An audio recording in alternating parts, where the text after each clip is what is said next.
Bonjour, le Christ est ressuscité. Notre émission aujourd'hui baigne dans les lumières de Pâques, car on évoque en premier les échelles liturgiques du temps pascal, de la résurrection à l'ascension du Christ. Pâques parce que l'entretien aussi est consacré à une des figures les plus marquantes de la sainteté orthodoxe contemporaine en France, dont la vie est une Pâque en soi. Pour parler de Mère Marie Skopskov, qui périt dans les camps de la mort un vendredi saint en 1945, je reçois Ksenia Krivosheïn, auteur d'un ouvrage magnifique sur Mère Marie, sa vie et ses œuvres, La beauté salvatrice, Mère Marie Skoptsov, peinture, dessin, broderie, paru aux éditions Cerf en 2012, et Nikita Krivosheïn, son mari et complice, interprète de profession, tous les deux artistes et qui contribuent au site Parlons d'orthodoxie. Le reportage de notre partenaire, le site orthodoxie.com, porte sur l'exposition des icônes bulgares qui se prolonge jusqu'au 30 avril au Centre culturel bulgare à Paris. L'actualité orthodoxe sera suivie par un lexicon pascal, puisque c'est le miracle du Hagios Phos, c'est celui du jaillissement du feu sacré qui illumine le grand samedi saint, la cathédrale du Saint-Sépulcre à Jérusalem. Bonne émission.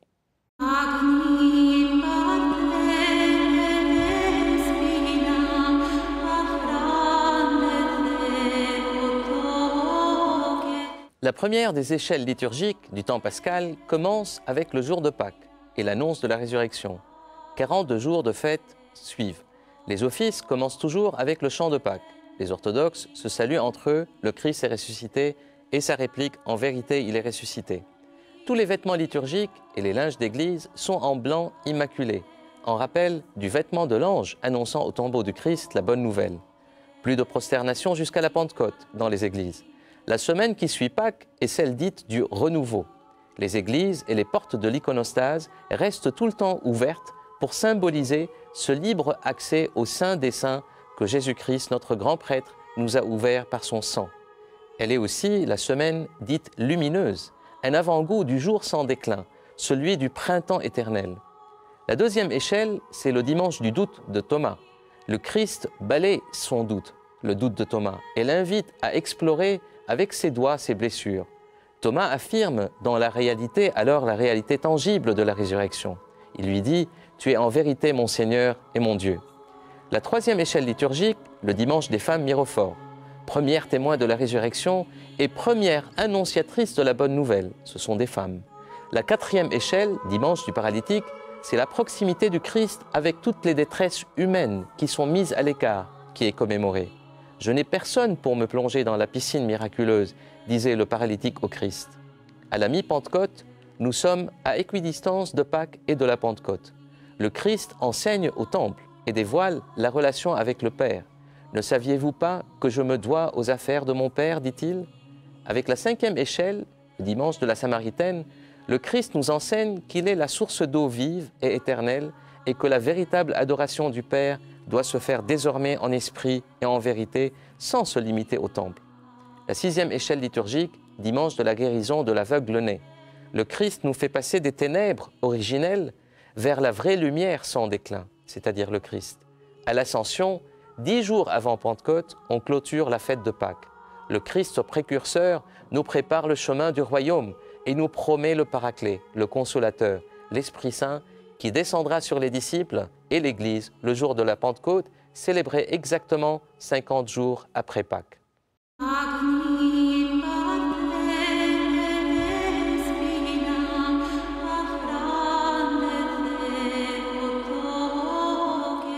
Je connais seulement les joies du don, pour éteindre par notre sacrifice le chagrin du monde, pour que le feu et la clameur des aubes sanglantes soient noyés par les pleurs de compassion. Ces paroles, écrites par Mère Marie, sont emblématiques de ce qu'elle est et ce qu'elle a fait. Marie Skopskov, c'est la sainteté d'ici et maintenant, une sainteté si proche de nous. Personnage haut en couleur, née en 1891 en Russie, morte en 1945 dans les camps de la mort, elle a vécu toutes les formes des extrêmes, les plus contradictoires, avant d'engager toute sa vie pour le Christ. Elle fonda une famille et a connu les souffrances des séparations et surtout la perte de sa fille. Elle fut exemplaire d'une vie qui cherche à passer des ténèbres du chaos d'ici-bas, en l'assumant, à la lumière infiniment resplendissante de la lumière joyeuse. Elle côtoya beaucoup des grandes figures de la diaspora orthodoxe, essentiellement russe, en France, de Père Serge Bulgakov, en passant par le grand philosophe Nicolas Berdaïev, le métropolite russe Eloge, une grande figure de l'orthodoxie russe en Europe occidentale, qui la tonsura moniale en 1932. C'est une sainte qui a connu dans la chair les affres et les horreurs de la barbarie des idéologies totalitaires du XXe siècle et a fini sa vie en martyr dans les camps de la mort, déportée en témoin du Christ. Elle a prononcé ses vœux monacaux à Paris en 1932, a accompli son service dans le sacrement du frère en fondant à Lourmel une maison d'accueil des plus faibles, au cœur même de ce village qu'était dans Paris intramuros, le 15e arrondissement. Elle a été arrêtée pour sa participation à la résistance et l'aide qu'elle a apportée aux frères juifs et a été déportée à Ravensbrück où elle périt dans les camps de la mort. Elle a été canonisée par le patriarcat œcuménique de Constantinople lors de sa session du 16 janvier 2004 avec le père Dimitri Klepinine et leurs compagnons Jean Skoptsov et Elie Fondaminsky ainsi que le père Alexis Medvedkov. Elle fait partie désormais avec eux de cette chaîne d'or de saints rassemblés de génération en génération dont parle saint Siméon, le nouveau théologien. Pour parler plus particulièrement de Mère Marie, je reçois Ksenia et Nikita Krivosheïn. Ksenia est écrivain, artiste, peintre et illustratrice. Elle a étudié le patrimoine littéraire et artistique de Mère Marie et lui a consacré un magnifique ouvrage qui s'appelle « La beauté salvatrice Mère Marie Skoptsov » qui décline, page après page, le parcours inspiré de cette sainte contemporaine, mettant en relief à travers ses écrits des éléments signifiants de son œuvre, peinture, dessin, broderie, qui s'inscrit avec beauté et créativité dans la tradition de l'Église orthodoxe. Bonjour Ksenia et Nikita. La première question que je voudrais aborder avec vous, vous qui connaissez très bien Mère Marie, à travers ses œuvres, à travers ses écrits, qui était Mère Marie? C'est-à-dire et comment vous l'avez rencontrée personnellement? Ksenia.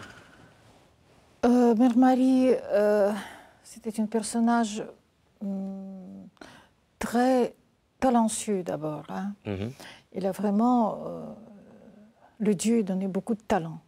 Il était écrivain, poète, dessinateur, illustrateur. Et c'était une fille de la fin du 19e, début du 20e siècle, oui, qui s'appelle le siècle d'argent. Qui a pleinement assumé cette dimension-là dans sa vie. Voilà, et il est entouré, vraiment plongé dans l'univers artistique en Russie, mais après littéraire, d'expositions. Il a participé à beaucoup d'expositions avec Nathalie Goncharova, Larionov, et il ne faut pas oublier qu'il était vraiment lié avec Alexandre Blok. Bien sûr. Ça, c'est un personnage très important dans sa vie. Bien sûr, tout à fait. Et autre chose, si vous voulez, sa vie était coupée en deux un peu. Hein. Une partie, ça restait en Russie, et deuxième partie, ça commençait après l'immigration. Tout ce qu'il a créé avant, ça restait comme un peu inconnu pour l'immigration. Et peut-être à partir des années 2000, pratiquement 2000, sa vie un peu recomposée. Ses œuvres et sa vie mondiale devenues connues en Russie. Et tout ce qu'il a fait avant la Révolution, c'est devenu connu en France. À travers cela. Voilà. Et peut-être dans ce livre, j'ai voulu vraiment montrer cette cohérence d'ensemble. D'ensemble. Avant, c'était plus ou moins haché, je dirais, voilà, quelque part. c'est ça, exactement. Et c'est ce qui est frappant, en fait, dans votre livre, c'est cette cohérence d'ensemble de quelqu'un qui était tourmenté, mais en même temps qui a trouvé une cohérence et qui a offert sa vie au Christ. Exact. Et je trouve que tout ce qu'il a vécu avant son immigration, c'était comme un peu de tout ce qu'il a préparé sa vie mondiale. Il a déjà commencé. C'est une traversée du désert quelque part. Exactement, exactement. Mais même dans ses œuvres, on peut voir déjà de traces de cette. Mais il a dit toujours que c'est pas moi qui décide, c'est le Dieu qui décide. Il prend moi par sa main et je continue à marcher. Et ça, c'est peut-être, il était parfois très, comment dire, très expressif. Bouillonnante. Bouillonnante, oui. Très expressif, bien sûr. Il était de caractère pas bien trop, trempé. Oui, pas trop. C'était pas de monial de cellules, si vous voulez. Oui, C'était oui. toujours le monial dans la vie. Bien sûr. D'où son engagement, en fait, par la suite à Lourmel. Exactement. Oui. Et comment vous l'avez rencontré personnellement, vous, à travers ses écrits? Votre rencontre avec Mère Marie? Oui, c'est grâce à mon beau-père, Igor Krivosheïn, le père de Nikita. Après sa mort, il a laissé pas mal de grandes archives. J'ai commencé à fouiller dans ses valises et j'ai trouvé beaucoup de documents, des écrits, des photos, des photos de ses œuvres. Et j'ai commencé à s'intéresser parce que c'est vraiment, pour moi, c'était quelque comme un choc, si vous voulez. Hein. C'était le vrai choc. Vrai choc. Une révélation. Oui, découvrir de personnalités tellement brillantes. Et riches. Et c'est comme ça que j'ai créé le site. Qui est magnifique d'ailleurs. J'ai dessiné, si je peux montrer, images. Oui. On l'a mis en visuel. Voilà, de Mère Marie, qui compose beaucoup de symboles, si vous voulez. Et après, j'ai écrit un livre en russe. Et voilà, petit à petit, j'ai commencé à apprendre. Et j'espère que ce livre peut vraiment présenter quelque chose un peu plus pour les gens qui ne sont pas du tout Bien au sûr. courant. Avant d'arriver peut-être, Nikita, aux œuvres en fait, de Mère Marie, on a fait une sélection de quelques œuvres que moi j'ai considérées un peu avec vous emblématiques un peu de son parcours. Mais quel est votre regard aussi sur ce travail-là? Parce que je sais que vous êtes très associés à ce travail. Vous êtes très complices tous les deux. Si vous le permettez, Carole, j'aimerais revenir sur moi-même et Mère Marie. Je suis certain d'être, le calendrier aidant, l'une des dernières personnes à garder de Mère Marie un souvenir et une impression bien plus que visuelle. Je l'ai vue en 1942, après la sortie de mon père du camp de Compiègne, où les Allemands avaient enfermé plusieurs centaines d'émigrés russes, qu'ils avaient gardés quelques mois. Et c'est à la sortie de Compiègne que mon père s'est mis à travailler avec Mère Marie dans une association fondée par elle, Pravoslavna Indienne, la cause orthodoxe, qui se consacrait à sauver toutes les personnes qu'elle pouvait, dont nombre de juifs, mais pas seulement de juifs. Pas uniquement, tout à fait. Pas uniquement de juifs. D'ailleurs, je suis certain que si Mère Marie n'avait pas émigré, n'avait pas dû émigrer, et avait, ne fût-ce qu'un peu survécu sous le régime des Soviets, elle se serait consacrée à aider les victimes de ce que j'appelle l'autogénocide russe.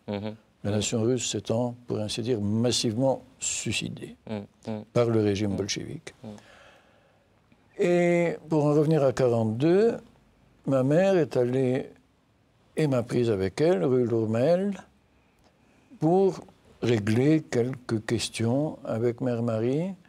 Et il est très rare, je pense, qu'un garçon de 8 ans, ah oui, quand même, ça marque aussi. Bien qu'ayant déjà l'expérience d'avoir été sous le feu de l'artillerie, des bombardements, d'une arrestation de son père, donc impressionnable. Mais il est rare, je pense, qu'un garçon de 8 ans puisse être tellement impressionné, imprégné, sans conversation, avec 2 ou 3 mots échangés. Je crois qu'elle m'avait offert un bol de lait, quelque chose comme ça. Par la personnalité. Par la personnalité. Je garde le souvenir d'une femme tout en noir, faisant du chain smoking, allumant une cigarette à l'autre. Cigarette sur cigarette. Cigarette sur cigarette. Ce qui est très rare pour une moniale. Elle est atypique de ce point de vue-là. Et de beaucoup d'autres points de vue. Et de beaucoup d'autres, absolument, tout à fait. Surtout la vie avant. Oui, oui. Je ne garde pas... le souvenir de la conversation est très estompé, mais ce personnage visuel, la force qui se dégageait d'elle, qui ne pouvait être que mystique et que mystérieuse. C'est ça le rayonnement, quelque part. C'est ça le rayonnement qui est resté en moi présent jusqu'à aujourd'hui. Très intéressant ce témoignage. On le sent aussi dans les œuvres de Mère Marie. Et permettez-moi, Mère Marie est intervenue dans ma vie une deuxième fois. J'ai toujours gardé ce souvenir d'elle. Lorsque le régime soviétique a commencé à prendre conscience, c'était assez tôt, plus tôt que nous ne l'imaginons, au début des années 60, de ce qu'il appelait les masses laborieuses, le peuple soviétique, avait commencé et avait déjà, en grande partie, perdu la foi en l'avenir radieux du paradis sur Terre pour lequel il faut se sacrifier et tuer les autres, ceux qui n'en veulent pas. Il fallait une substitution. Le régime ne pouvait pas rester dans le vide, et c'est au début des années 60 qu'a émergé le culte de la victoire, le culte de la Deuxième Guerre, très en vigueur jusqu'à présent. Et les autorités se sont souvenues des résistants et émigrés d'origine russe. D'où le retour sur Mère Marie. D'où le retour sur Mère Marie, une journaliste, alors qu'il n'en était pas question, très charmante mais ignorant tout, publie dans l'hebdomadaire Ogoniak un article consacré à Mère Marie où elle est représentée en moniale suédoise, catholique, voilà. ayant fait un court séjour dans les camps. Oui, c'est ça. Mon père se précipite, voit ça. C'est la première mention d'un Russe ayant participé à la résistance anti-nazie. Voit ce papier, se précipite à la rédaction de cet hebdomadaire, entre en contact avec la dite journaliste, qui s'avère être une femme très, très gentille et bienveillante, de l'ex-élite stalinienne dont le mari avait été fusillé, dont les fils avaient séjourné dans les camps, ce qui m'était arrivé peu avant cette rencontre, et j'étais interdit de séjour à Moscou. Mon père fait les correctifs qu'il fallait apporter à l'article. Un article signé par mon père est publié, et c'est le début de toute une série de publications consacrées à Mère Marie, à Wilde, à Levitsky, à d'autres résistants russes. Impressionnant comment, en fait, le retour de l'histoire. Sans vouloir vous interrompre, Nikita, mais je pense, en fait, aussi, si on peut revenir justement aux œuvres de Mère Marie, qui sont des œuvres très emblématiques. Moi, ce qui m'a beaucoup interpellé, c'est cette belle icône, quelque part, en fait, de Sainte Marie l'Égyptienne, qui est sa sainte protectrice. Et on voit très bien cet ange, en fait, qui l'enveloppe d'une certaine manière avec sa protection, mais comme si elle était un fœtus aussi à l'intérieur. Il y a d'autres aussi travaux qui ont été faits, que ce soit de la broderie, en fait aussi ces travaux surtout sur le roi David. Je trouve que c'est très intéressant, cette broderie par Mère Marie à Ravensbrück. C'est ça. Tout ce qu'il a fait. Absolument. Parce qu'il a continué de le travailler, même dans le camp. Et ça, c'est au camp elle a travaillé cela. Oui. Et le thème général, en fait, de cette broderie, le thème général, c'était le tapisserie, bon, au fond, si vous voulez. C'est la tapisserie de Bayeux, dans l'attente du débarquement. Le débarquement des Alliés. Voilà.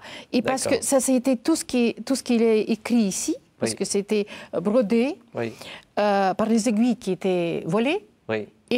Et le fil, parce que c'était impossible à trouver de quelque chose. Pouvoir faire ce voilà, travail dans les camps. Ils ont trouvé le fil de babines électriques.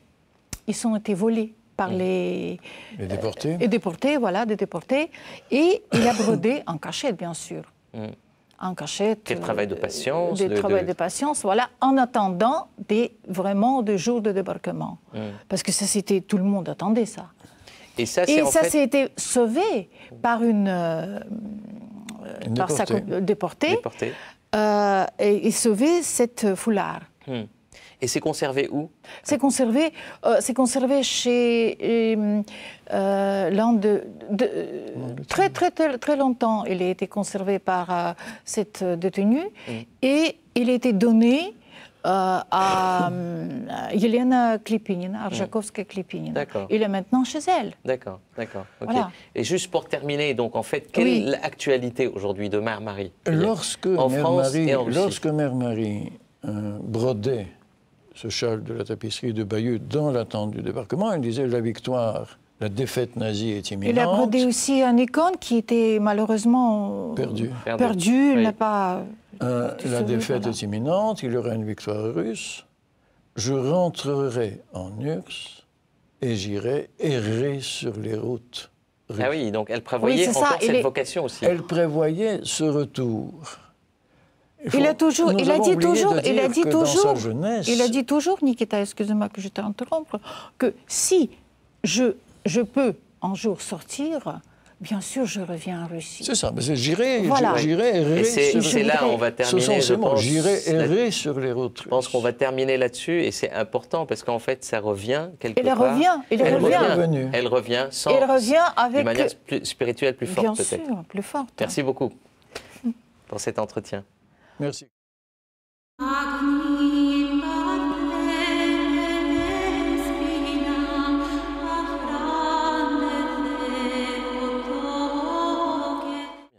La paroisse orthodoxe bulgare de Paris, Saint-Patriarche Tim de Tarnovo, avec la bénédiction de Monseigneur Antoni, métropolite bulgare de l'Europe occidentale et centrale, en partenariat avec l'Institut culturel bulgare de Paris et sous le haut patronage de son Excellence Angel Cholakov, ambassadeur de la République de Bulgarie en France, organise l'exposition internationale L'Art de l'icône. Le groupe Icona, qui réunit des iconographes enseignants en art religieux d'universités européennes, est à l'honneur cette année. Le groupe Icona a été créé en 2009 à l'initiative du célèbre iconographe grec Georgios Kordis. Ses membres sont originaires de 6 pays. Vania Sapungieva, commissaire de l'exposition, et Desislava Ivanova de la Bulgarie. Georgios Kordis, président du groupe, de la Grèce, Slavica Mikhailova de la Macédoine, Mihai Koman de la Roumanie, Evgenia Davidenko, Yaroslava Alexeeva et Philippe Davidov de la Russie, ainsi que Biljana Jovanovic et Todor Mitrovic de la Serbie.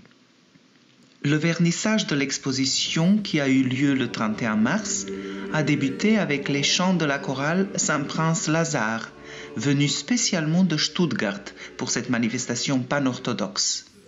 Cette chorale serbe a la particularité de compter parmi ses membres plusieurs chantres bulgares, dont la chef de chorale.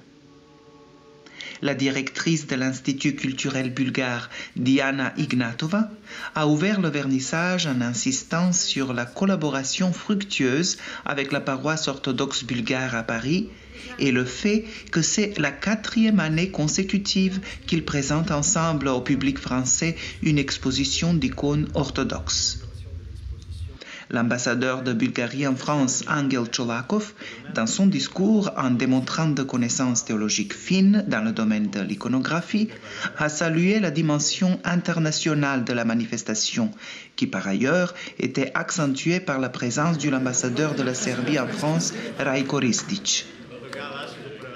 Son Éminence, le métropolite Antoni, a rendu grâce à Dieu pour la collaboration qu'il observe entre l'Église et l'État bulgare en France, tout en saluant la dimension pan-orthodoxe de cet événement, incarné non seulement par l'exposition, mais également par la présence de la plupart des membres de l'Assemblée des évêques orthodoxes de France au vernissage, à savoir le métropolite Emmanuel de France, l'archevêque Job de Telmessos, ainsi que Monseigneur Nestor de Chersonièse. Le vernissage était honoré également par la présence de Monseigneur Renaud de Dinéchamps, évêque auxiliaire de Paris.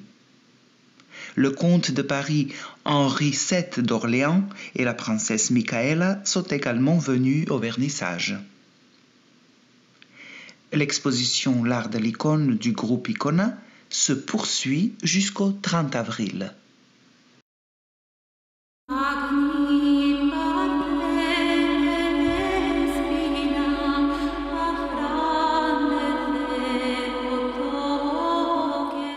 L'actualité orthodoxe. Anastasia, bonjour. Bonjour. Le salon du livre orthodoxe en France. Ce salon s'est déroulé les 25 et 26 avril au siège de la Mutuelle Saint-Christophe à Paris, sous le haut patronage de l'Assemblée des évêques orthodoxes de France. Organisé par orthodoxie.com, la Mutuelle et la Procure, il était l'occasion de concerts, conférences, stands, présentations de livres, librairies, dédicaces, expositions, de photographies, etc. L'abandon du département des arts de Byzance et des chrétientés d'Orient au Louvre. Cet abandon a été signalé avec regret par différents articles de presse. Vénération de la Sainte Couronne d'Épines à Paris. L'archevêque Job de Telmessos a participé le 28 mars à la vénération de la Sainte Couronne d'Épines, conservée en la cathédrale de Paris depuis 1804. Une exposition à Istanbul sur l'expulsion des Grecs de Constantinople. Cette exposition, qui évoque l'expulsion des Grecs en 1964, a reçu le soutien et la visite du patriarche œcuménique Bartholomée. Elle sera présentée ultérieurement à Ankara et à Athènes. Un colloque à Rome le 18 mars sur la pensée de saint Maxime le Confesseur. Le théologien orthodoxe Jean-Claude Larcher y a donné une conférence intitulée « Respecter l'ordre du monde créé, une vision spirituelle de l'écologie chez le saint Maxime le Confesseur ». À venir, stage de musique liturgique. Il aura lieu du 21 au 26 juillet au ski de Saint-Foy, dans les Cévennes, sous la direction de Vladimir Rebinder et portera sur l'étude des tons slaves et les grandes fêtes liturgiques orthodoxes. Vient de paraître Saint Théophane le Reclus, lettre de direction spirituelle aux éditions des Syrtes. Cet ouvrage porte sur le célèbre évêque et ascète russe Saint Théophane le Reclus, né en 1815 et mort en 1894. Le patriarche Paul de Serbie, un saint de notre temps, de Jean-Claude Larcher aux éditions L'Âge d'Homme. Ce livre porte sur le patriarche Paul de Serbie, né en 1914 et mort en 2009, qui a acquis, par ses vertus personnelles, une grande popularité dans l'ensemble du monde orthodoxe et bien au-delà, vénéré de son vivant comme un saint. On voit aujourd'hui se multiplier dans les églises des fresques et des icônes qui le représentent. L'archipel des saints d'Alain Durel aux éditions Albin Michel. À la fois récit de voyage et traité de vie spirituelle, cette odyssée en Grèce orthodoxe transporte le lecteur sur les traces des grandes figures spirituelles du christianisme hellène. Merci Anastasia.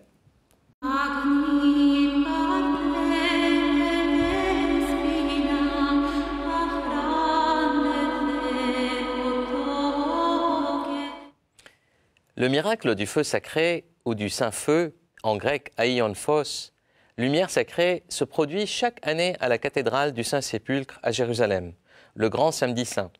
Sa plus ancienne description remonte au IVe siècle. Un cérémonial bien encadré vient vérifier que le tombeau du Christ est vide et qu'il ne contient donc rien qui peut allumer un feu et qui est ensuite scellé. La foule arrive nombreuse dans la matinée et se regroupe dans l'église autour du Saint-Sépulcre. À midi, le patriarche orthodoxe grec entre dans le tombeau du Christ, se met en prière, puis le tombeau se couvre de flammes que le patriarche récupère à l'aide de cierges et transmet à la foule. Le feu aussi se répand à une vitesse phénoménale dans l'ensemble de l'enceinte de la cathédrale et à l'extérieur. Des bruits de tonnerre résonnent parfois dans l'église ainsi que des flashs lumineux. Le feu sacré ne brûle pas. Des croyants s'en couvrent le visage et les mains. Il est porté à certains pays orthodoxes comme en Arménie, la Géorgie, la Grèce, la Russie, Chypre, la Serbie, la Bulgarie, la Roumanie, l'Ukraine, la Syrie et le Liban, et même la Jordanie aussi, chaque année par des vols spéciaux. À la prochaine émission.